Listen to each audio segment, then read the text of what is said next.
ইতিমধ্যে আপনারা লক্ষ্য করেছেন যে আমি তো আমাদের উপদেষ্টা মহোদয় স্যারকে ইতিমধ্যে লক্ষ্য করছেন। আমাদের স্যারের কিন্তু নিজের ভাতিজা এবং এই গোটাখালীর গর্ব কিন্তু আসাদুজ্জামান স্যারের ছেলে। আজকে যে খাড়ি খনন শুধু নয়, সকল প্রতিষ্ঠানগুলো গার্জেন। আমরা তার হাত ধরে, স্যারের হাত ধরে, বিশেষ করে আমাদের অভিভাবক স্যার আছেন, আমরা উন্নয়ন থেকে বঞ্চিত হব না, এটা আমরা বিশ্বাস করি।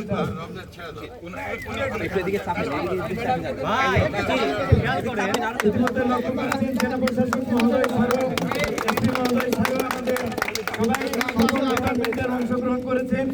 এই ইউনিয়নবাসী